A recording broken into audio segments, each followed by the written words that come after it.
말라, 그런 주제로 말씀을 전하겠습니다. 지난번에는 두려워하지 말라 예수님이 그렇게 설교하신 적이 있는데, 오늘은 염려하지 말라 그렇게 말씀하셨어요. 그러니까 우리 인생이 두려워하고 염려하고 어떻게 보면 매일매일 그렇게 살아가는데 이 두 가지를 다 하지 말라 그랬습니다.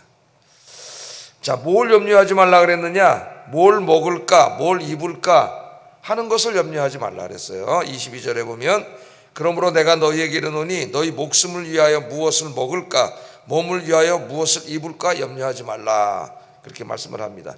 자, 염려하지 말라, 이거는 명령형이죠. 명령형. 염려하지 말아야 돼. 우리 예수님께서 염려하지 말라고 말씀하셨어요. 예수 믿는 사람은 걱정하고 염려하고 이게 어울리지 않습니다. 자, 우리는 그런데 염려하지 말라는 예수님의 말씀을 접하면서 약간 이상하게 생각할 수도 있어요. 왜냐하면 우리가 이 땅에 살아가면서 직면하는 일들이 다 걱정거리고 염려거리고 그런 일들이 계속해서 닥쳐오잖아요. 뭐 경제적인 문제, 또 뭐 자녀들의 문제, 또 관계의 문제라든가 또 건강의 문제, 뭐 염려할 것들이 너무 많은데 우리 예수님께서는 염려하지 말라 그렇게 말씀을 하셨습니다. 야, 이걸 진짜 실천할 수 있나? 그런 생각이 들 수가 있죠. 염려하지 말라니, 어떻게 염려하지 않을 수가 있나, 인간이. 그럼 제가 저를 생각해 볼 때도 전혀 염려 안 하고 내가 살 수 있나? 그런 생각이 들 수가 있습니다. 자, 불가능한 말씀처럼 보여요, 실천하기가. 그런데 우리 예수님께서 우리가 도저히 지킬 수 없는 불가능한 일을 명령하지는 않았을 거예요. 예? 예수님은 세상 물정을 너무나 모르시는 분입니까? 그렇지 않죠? 예수님이 누구세요? 인간의 몸을 입고 이 땅에 오셔서 33년 동안 인간의 삶을 다 경험하신 분이에요. 히브리서 4장 15절에 이렇게 말씀합니다. 한번 읽어봅니다. 시작. 모든 일에 우리와 똑같이 시험을 받으신 이로되 죄는 없으시니라. 우리에게 있는 대제사장 예수님은 우리의 연약함을 동정하지 못하실 분이 아니에요. 그러니까 이 동정했다는 말은 그냥 불쌍히 여겼다는 말이 아니고, 원어에 의하면 모든 것을 경험하고 그래서 다 우리를 불쌍히 여기신다는 거예요. 다 경험했기 때문에. 그래서 지난번 성경에는 어려운 말로 체휼하지 못하신 분이 아니 이렇게 번역했는데, 그게 사실은 정확한 번역이에요. 체휼은 단지 불쌍히 여기는 게 아니라 그 일을 내가 다 가서 경험하고 그래서 불쌍히 여긴다는 말이거든요. 근데 이거 쉬운 말로 번역하다 보니까 50% 번역밖에 되지가 않았어요. 동정하다. 옛날 번역이 차라리 나, 그게. 그러니까 그냥 아유 불쌍해 그런 게 아닙니다. 다 오셔서 몸으로 체험을 하고 경험을 하셨죠. 그래서 예수님께서 다 아셔요. 우리가 똑같이 다 시험을 받으셨어요. 그러니까 인생이 얼마나 걱정과 염려로 점철되어 있는가를 다 아시는 분이 예수님이세요. 그런데 그 예수님이 염려하지 말라 그렇게 오늘 말씀을 하셨습니다. 그렇다면은 염려하지 말라고 말씀하신 데는 그 이유가 있겠죠. 왜 염려하지 말라 그러시는가? 오늘 세 가지를 말씀하십니다. 염려하지 말라. 세 가지. 첫째는 하나님께서 다 공급해 주신다. 뭘 먹을까, 입을까, 두 가지를 말씀하셨지만은 또 어디서 살까가 요새는 더 문제죠.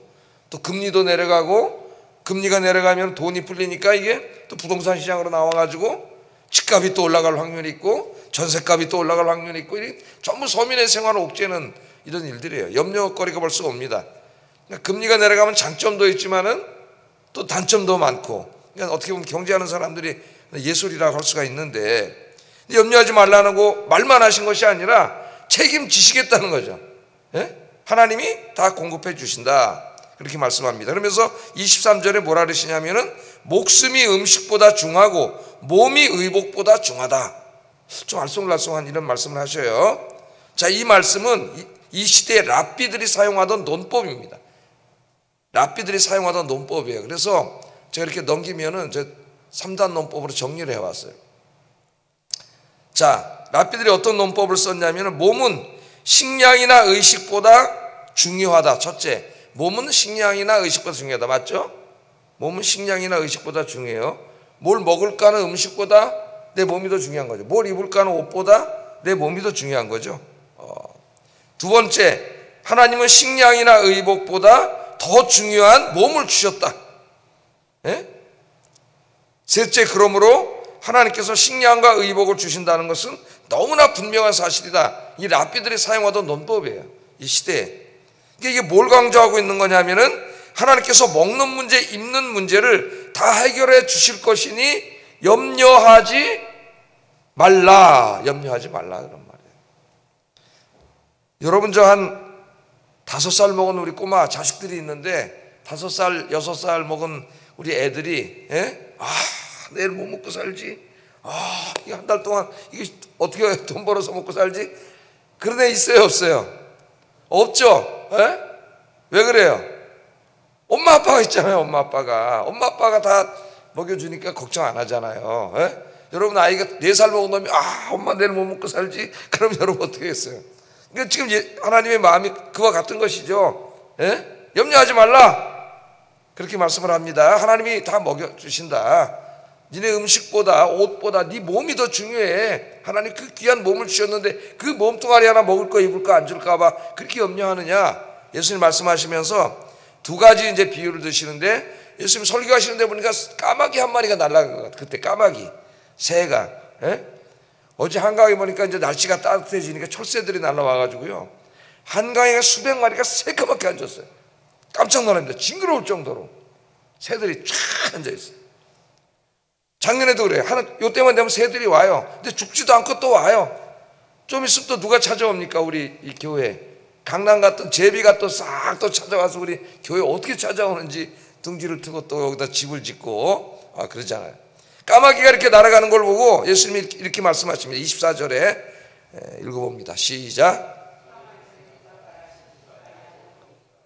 골방도 없고 창고도 없으되 하나님이 기르시나니 너희는 새보다 얼마나 더 귀하냐. 새가 한 마리 날아가는 거예요. 까마귀가.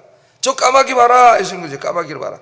까마귀를 보면서 교훈을 주십니다. 저 까마귀는 심지도 않고 거두지도 않고 곡식을 모으기에 무슨 창고도 짓지 않지만 저렇게 살잖아요. 어떻게 살아요? 하나님이 먹여주신다는 거예요. 까마귀. 저 새들도 미물에 불과하지만은 저 새들도 하나님이 다 먹여주신다는 거예요. 물론 새들도 둥지를 틀고 먹이를 구하고 쉴 새 없이 날아다닙니다. 그러나 새들은 먹이가 떨어지면 어떡하지? 그리고 염려해가지고 뭐 창고를 짓고 또 농사를 지어서 거기다 쌓고 그런 일을 하지 않아요. 그래도 죽지 않아요. 그냥 부지런히 날아다니면서 먹이를 먹는데 죽지 않아요. 염려하지 않아요. 그들은 다 누가 먹여 살려주신다는 거예요. 하나님이 다 풍족하게 먹여 살려주신다는 거예요. 하물며 하나님 그러시잖아요. 우리 예수님이 야, 저 새들도 하나님이 다 먹여 살려주시는데 하물며 너희일까 보냐, 너희를 안 먹여줄까 봐 이렇게 걱정하느냐 그런 말이죠. 그러면서 뭐라 그러시냐면은 너희는 새보다 얼마나 더 귀하냐, 얼마나 더 귀하냐. 저 미물에 불과한 새들도 하나님이 이렇게 먹여 살려주셔가지고 저렇게 날아다니면서 매일매일 걱정과 염려 없이 사는데 하물며 하나님의 형상대로 지음받은 하나님의 자식들인 너희는 얼마나 더 귀한 존재인데 안 먹여줄까 봐 이렇게 걱정하고 염려하느냐. 우리 예수님이 그렇게 말씀하고 있습니다. 자, 그 다음에 또 이렇게 보니까 뭐가 보여요? 꽃이 보여요. 들꽃, 백합화. 저는 들꽃을 좋아해가지고 이제 한강에 이렇게 나가면은 좀 있으면 이제 들꽃이 아마 다음 주부터 조금씩 필 거예요. 너무 이뻐요. 조그만 꽃들이. 그 마음이 행복해져요. 보면 사진 찍고 막 그러는데 오늘 우리 예수님께서 이 백합화를 본 거야. 백합화라고 번역을 했습니다. 우리말에 백합화가 있어요. 그걸 보고 또 우리 예수님이 설교를 하셔요. 비유로 27절 28절 한번 읽어보겠습니다. 시작. 짜지도 아니하느니라. 그러나 내가 너희에게 말하노니 솔로몬의 모든 영광으로도 입은 것이 이 꽃 하나만큼 훌륭하지 못하였느니라. 오늘 있다가 내일 아궁에 던져지는 들풀도 하나님이 이렇게 입히시거든 하물며 너희일까 보냐 믿음이 적은 자들아. 새들을 통해서는 먹여주시는 걸 얘기하셨고 백합화를 통해서는 입혀주시는 걸 얘기하는 거예요. 자, 들의 꽃을 봐라. 얼마나 예쁩니까 여러분. 그 조그만 이 백합화가 아니라 조그만 꽃들도 꽃이 이쁘잖아요. 그 많은 꽃들도 카메라로 찍어가지고 이렇게 확대해 보면 정말 신기해요. 너무 이뻐요 이 꽃들이. 근데 솔로몬하고 비교합니다. 솔로몬 하면 뭐 부귀영화를 다 누렸던 사람인데 솔로몬의 화려한 옷들과 그 장식들 이 꽃보다 아름답지는 않다는 거예요. 꽃이 더 아름답죠. 그러니까 인간이 뭘 해서 아무리 만들어봐야 뭐 하나님 만드신 꽃보다 아름다울 수가 있어요. 이 꽃보다 아름답지 않다는 거예요. 그런데 이 꽃들은 어떻게 이렇게 이쁘고 화려한 색깔로 이렇게 다 입은 거예요. 무슨 실을 만들지도 않고 꿰매지도 않고 패션 디자이너가 있는 것도 아니고 이거 스스로 만든 게 아니잖아요. 누가 다 이렇게 이쁘게 만들어서 입혀주신 거예요, 이 꽃들을. 하나님이 다 이렇게 이쁘게 만들어서 이렇게 해주셨잖아요. 그런데 이 꽃은 인간이 제일 부러워하는 솔로몬의 그 화려한 꽃보다, 장식보다도 비교할 수 없을 정도로 아름다운 꽃들이에요. 이 한낱 미물이니 식물도 하나님 이렇게 예쁜 꽃들로 다 입혀주시는데, 아니 그래 너희 하나님 귀한 하나님의 자식들 안 입혀줄까봐 뭘 그렇게 입을까 그걸로 맨날 염려하느냐, 그런 말씀이죠. 오늘 말씀이 이 꽃의 운명은 잠깐 있다 없어지는 꽃이잖아요. 이거 잠깐 있다 아궁이에 들어갈 이것도 이렇게 이쁘게 입혀주시는데, 하물며 100년 살아가야 될 우리 인간들 하나님이 입혀주시지 않겠느냐? 왜 이렇게 염려하느냐? 우리 예수님 설교하시잖아요. 그래서 예수님은 설교 너무 잘하세요. 진짜 까마귀를 보고 꽃을 보고 이렇게 감동적으로 예수님 설교를 하셨어요. 자, 염려하지 말아야 될 첫 번째 이유가 뭡니까? 하나님이 책임지신다. 까마귀도 먹여주시고 꽃도 입혀주시는 것처럼 하나님의 형상으로 지음받은 자녀들은 먹여주시고 입혀주시니 염려하지 마라. 그렇다고 우리는 그럼 아무것도 안 해도 됩니까? 그건 아니죠. 기도하면서 최선을 다하라는 거예요. 최선을 살면은 걱정하고 염려하지 말고 기도하면서 열심히 일하면은 하나님이 다 먹여주실 줄로 믿습니다. 염려하지 말고 기도하세요. 기도하면서 오늘도 부지런히 사세요. 게으른 건 하나님 기뻐하지 않으세요.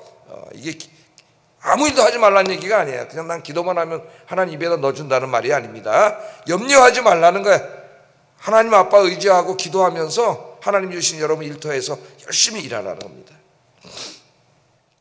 자, 첫째 이유는, 염려하지 말아야 될 첫째 이유는 하나님이 다 먹여주시고 입혀주시기 때문이고, 두 번째 이유가 또 있어요. 염려하면 하지 말아야 될 두 번째 이유는, 염려는 백해무익이다. 백해무익. 25절 한번 읽어보면 25절 시작. 그 키를 한 자라도 더할 수 있느냐? 너희 중에 누가 염려함으로 그 키를 한 자라도 더할 수 있느냐? 여기 키라고, 키 있죠? 키. 거기다 줄 쳐보세요. 키. 헬라어로는 이제 헬리키아라는 말인데 두 가지 의미가 있어요. 두 가지 의미가 있는데, 사람의 키, 신장, 사람의 키를 말하기도 하고 인간의 수명을 말하기도 해요. 두 가지 의미가 다 있습니다. 저는 이제 이 고등학교 다닐 때 이 말씀을 보면서 사람의 키를 한 자라도 더할 수 있느냐, 염려함으로. 그래서 제가 좀 키가 작아가지고 이거 내 힘으로 키를 클 수가 없구나. 그래서 키 좀 조금만 더 크게 해주세요. 이렇게 기도한 그런 생각이 나요. 어렸을 때. 근데 이제 여기 본문 전체 문맥을 보면 사람의 키보다는 인간의 수명을 말하는 거죠. 인간의 수명을. 그러나 뭐 어느 걸로 해석해도 똑같습니다. 네가 염려함으로 키를 한 자 더 크게 할 수 있느냐? 뭐 그렇게 상관이 없어요. 그러나 여기 이제 본문에는 네가 염려한다고 더 오래 살 수 있느냐 그 말이에요. 생명을 더 연장시킬 수 있느냐, 그런 말입니다. 염려한다고 수명이 연장됩니까? 걱정하고 염려하면 어떻게 돼요? 수명이 줄어들어요. 오히려 병들어요. 모든 인간의 병은 다 어디서 와요? 스트레스에서 와요. 스트레스. 모든 병의 근원은 스트레스예요. 근데 우리 눈만 뜨면 스트레스 받을 게 너무나 많잖아요. 막 이런저런 일로 막 스트레스 막 엄청나게 몰려오면은 이게 다 여러분 이게 쌓여가지고 나중에 이게 엄청난 병으로 오는 거예요. 그래서 이 새벽에 와서 기도하시면서 스트레스 다 해소하고 가시기를 주의 이름으로 축복합니다. 기도하면서 하나님 앞에 쏟아놓으면은 이게 다 해소가 돼. 그래서 기도하면 건강해져요. 기도하면. 자, 우리가 염려한다고 뭐 1년이라도 더 살 수 있는 게 아니에요. 우리가 생명을 하나님께 달린 거다. 그 염려하면 오히려 생명이 줄어들어, 수명이. 그러니까 염려는 뭐예요? 백해무익이야. 백해무익. 염려해서 무슨 일이 잘 된다면 염려하세요. 염려한다고 뭐 일이 바뀝니까? 잘 됩니까? 상황이 좋아집니까? 자기 몸만 상해. 자기 몸만 상해. 우리 예수님이 그 말하는 거예요. 너희 중에 염려함으로 그 한 자라도 더 할 수 있느냐? 백해무익이라는 겁니다. 마태복음 6장에 보면은 이게 병행 구절인데 좀 더 자세하게 나와 있어요. 한번 읽어보겠습니다. 시작.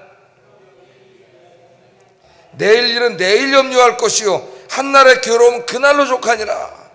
아니 사람들이 또 오늘만 염려하는 게 아니라 내일 것까지 또 갑을 해가지고 오늘 미리 염려하는. 어떤 사람 한 달 후의 일까지 뭐 달력에다 동글뱅이 쳐놓고 한 달 전부터 염려를 해.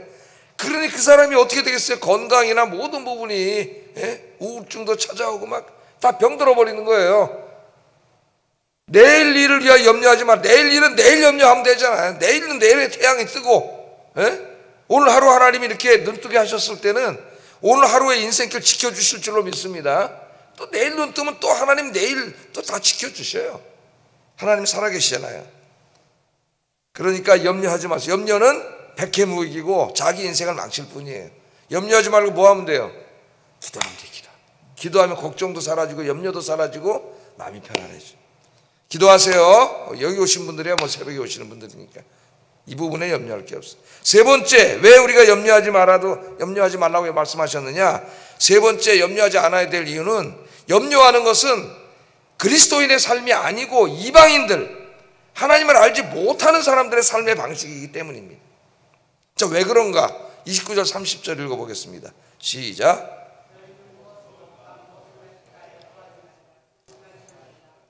이 모든 것은 이방인들이 구하는 것이라 너희 아버지께서는 이런 것이 너희에게 있어야 할 것을 아시느니라. 아멘. 뭘 먹을까, 입을까, 마실까, 이거 사실 인간의 삶이잖아요. 이거 가지고 걱정하고 염려하는 것은 누구의 삶의 방식이에요? 이방인들. 여기 이방인은 누구를 말하는 겁니까? 하나님을 믿지 않는 사람들이죠. 하나님을 믿지 않는 사람들의 삶의 방식이에요. 하나님을 믿지 않는 사람들은 뭘 먹을까, 입을까, 마실까가 이거를 매일 걱정하고 염려할 수밖에 없어요. 스트레스 받고. 왜냐하면 그들에게는 이것을 다 공급해 줄 수 있는 아버지가 없어요. 아빠가 고아예요. 고아. 아빠가 없으니까 걱정하고 염려하는 거예요. 근데 우리에게 누가 있다 그래요? 예수님이. 이런 것들이 있어야 될 줄, 필요하다는 것을 아시는 하늘에 계신 우리 아버지가 계시기 때문이라는 거예요. 아버지가. 그러므로 아버지가 계신데 그 하늘아버지가 누구세요? 무능한 아버지예요? 무기력한 아버지예요? 전능하신 하나님이세요. 말씀으로 세상을 창조하신, 불가능이 없으신 전능하신 아버지가 계신데 그 아버지가 염려하지 말라 그러시는데 다 공급해 주신다 그러는데, 그런데 염려하고 사는 것은 맞지가 않아요. 그리스도인들에게. 그건 하나님 안 믿는 사람들이 하는 거예요. 여러분들은 누가 계세요? 아버지가 계세요. 30절에 이래서 너희 아버지께서는 이 모든 것이 너희에게 있어야 할 줄을 다 아시느니라. 할렐루야. 다 아셔요. 하나님 아버지께서. 그렇기 때문에 여러분이 기도하면 다 공급해 주실 줄로 믿습니다. 그런데도 왜 염려를 하는 겁니까? 다 아시는데. 오늘 설교를 들었어요. 그럼 이제 남은 인생 염려 안 하고 살아야 되는데 기도 끝나고 또 집에 가서 뭔 일 생기면 또 걱정이 되고 또 염려가 되고. 왜 그럴까요, 여러분? 28절에 답이 있어요. 28절에 한번 읽어보겠습니다. 시작. 하나님이 이렇게 입히시거든 하물며 너희일까 보냐? 믿음이 적은 자들아. 왜 염려해요? 믿음이 적기 때문에. 믿음이 다 똑같지 않다 그랬죠, 여러분. 이 땅에 우리가 살아가는 동안 인간의 믿음이 불완전합니다. 제가 100%까지 이렇게 농도로 따진다면은 100% 믿음을 가진 사람은 없어요. 그래서 염려로부터 완전히 자유로운 사람은 없습니다. 우리 인간이 살아가면서 우리의 믿음이 완전하지 않아요. 그냥 수준 차이는 있어요. 믿음에. 어떤 사람은 한 90%가 믿음 있는 사람이 있고, 어떤 사람은 한 50% 믿음 있는 사람이, 어떤 사람은 30%밖에 믿음이 없는 사람이 있어요. 그 믿음이 한 30% 되면은 안 믿는 사람하고 별 차이가 없어. 살아가는 게. 근데 믿음이 한 90% 되는 사람이 있다면은 정말 걱정과 염려가 없는데 조금씩 생기더라도 믿음으로 이겨나갈 수가 있어요. 왜 우리가 이 걱정과 염려가 자꾸 찾아오느냐? 예수님이 이렇게 말씀하셨는데도 불구하고 믿음이 없기 때문이에요. 믿지 않기 때문에. 그럼 이 믿음은 왜 안 생기는 겁니까? 기도하지 않기 때문에 믿어지지 않는 거예요. 말씀을 들어도 기도하지 않으면 이게 내게 될 수가 없어요. 내 믿음이. 그래서 여러분 이제 오늘부터는 이 말씀을 붙잡고 어떻게 해야 돼요? 기도해야 돼. 기도. 오늘 있다가 없어질 들풀도 하나님이 먹이신다고, 저 까마귀도 먹이신다고 말씀하시면서 걱정하지 말라고 말씀하신 하나님, 제가 이 주님의 말씀을 아멘으로 믿게 하여 주시옵소서. 그래서 여러분의 믿음이 성장하면은 걱정과 염려는 그만큼 없어지는 거예요. 이 컵에 걱정과 염려가 여러분 마음이라고 생각해 보세요. 여기 걱정과 염려가 꽉 차 있어. 근데 여기다 물을 계속 따르면 어떻게 돼요? 물이 꽉 넘치면은 여기는 걱정과 염려는 다 없어지겠죠. 이 물이 성령이에요. 성령. 예? 기도하면서 성령 충만해지면은 이 안에는 걱정과 염려가 다 뿜어져서 이 오염된 게 다 바깥으로 나가버려. 성령이 충만하면 마음이 편안해져요. 그래서 여러분 오늘 새벽에 기도하고 가면 마음이 어때요? 편안해지는 게 새벽에 기도하고 갈 때 마음이 제일 편안하잖아요. 예? 오늘 있다가 내일 아궁에 던져지는 들풀도 하나님이 이렇게 입히시는데 하물며 너희일까 보냐 이 믿음이 적은 자들아. 여러분 믿음을 위해서 기도하시기 바랍니다. 믿음이 없는 자가 아니라 믿음이 있는 자가 되면, 이 말씀을 믿으면 걱정 염려가 사라져요. 그래서 이제는 뭘 먹을까 입을까 마실까 맨날 여기에 집착하는 삶이 아니라 더 높은 것을 추구하게 됩니다. 31절 한번 읽어보겠습니다. 시작. 다만 너희는 그의 나라를 구하라. 그리하면 이런 것들을 너희에게 더하시리라. 아멘. 그래서 우리 그리스도인들은 아빠 하나님께서 이것들을 다 주실 줄 알기 때문에 우리는 뭘 먹을까 입을까 여기에 집착하고 사는 사람이 아니라 그 초월한 사람이에요. 그거는 내가 기도하면서 열심히 일하면 하나님 주셔. 그러므로 이제 내가 추구하는 게 뭘 추구해야 돼? 하나님 나라를 추구해야 된다. 이 땅에 하나님 나라를 세우는 일에 열심을 내야 된다. 예? 그걸 구해야 된다. 그런 거죠. 하나님 나라를 구하는 게 뭐예요? 제일 중요한 게 어떻게 하나님 나라가 이루어져요? 제일 중요한 거는 전도하는 거예요. 복음을 전해서 하나님의 백성들로 가득 채울 때 하나님 나라가 이루어지는 거예요. 예? 그 다음에 또 중요한 건 뭐예요? 하나님 나라의 삶의 방식인 사랑과 정의와 평화를 이 땅에 이루어가는 일을 하는 거예요. 싸우고 다투고 갈등하고 우리나라처럼 이런 나라에 그리스도의 사랑과 평화와 정의를 실현을 위해서 그리스도인들이 일하고 노력하는 거죠. 그게 하나님 나라를 위해서 일하는 거예요. 하나님의 영광을 예배드리는 것도 하나님 나라를 위한 거예요. 그래서 이제는 뭘 먹을까 마실까 입을까는 기도로 하나님께 맡기고 그 나라와 의를 추구하며 살아가는 저와 여러분 되시기를 주의 이름으로 축복합니다. 기도하겠습니다. 두 가지를 기도합니다. 세상 일로 염려하지 말고 우리 아빠이신 하나님 믿고 기도하며 믿음으로 살게 하소서. 두 번째, 먹고 사는 문제에만 지나치게 집착하지 말고 이 땅에 하나님 나라 세워가는 일에 더욱 관심을 갖고 헌신하게 하소서. 이 두 가지예요. 핵심입니다. 기도하겠습니다.